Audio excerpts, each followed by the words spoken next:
እርጋታ በምንም ነገር ላይ ቢፈጸም ያሳምረዋል።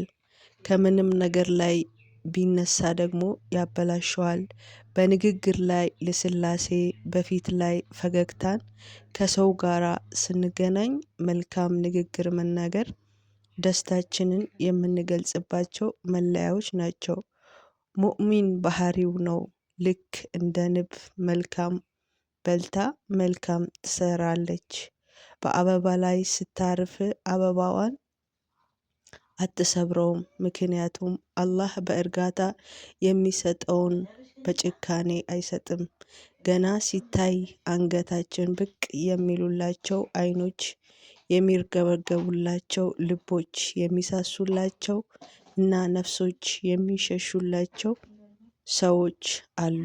ምክንያቱም በንግግራቸው የሚወደዱ አሉ። በአሰጣጣቸው በመልካምነታቸው በደግነታቸው በእዝነታቸው የሚወደዱ ሰዎች አሉ። የተጠና ጥበብ ነው በመሆኑ ሁሉም ሲመጡ በጨዋታ በወግ የሚያንበሻብሹ መልካም ሰዎች አሉ። በዱዓቸው አለሁላችሁ የሚሉ ብዙ መልካም ሰዎች አሉ። የአላህ ባሪያ መልካሞች ሲሆኑ ውብና ድምቅ ይላሉ። የተዋቡና ውብ ሆነው ደስታቸውን ለአንደኛው ያካፍላሉ።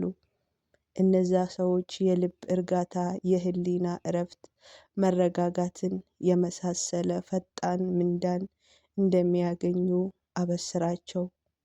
በመጨረሻውም ዓለም መሃሪ በሆነው ጌታ ዘንድም ታላቅ ምንዳ እንደሚጠብቃቸው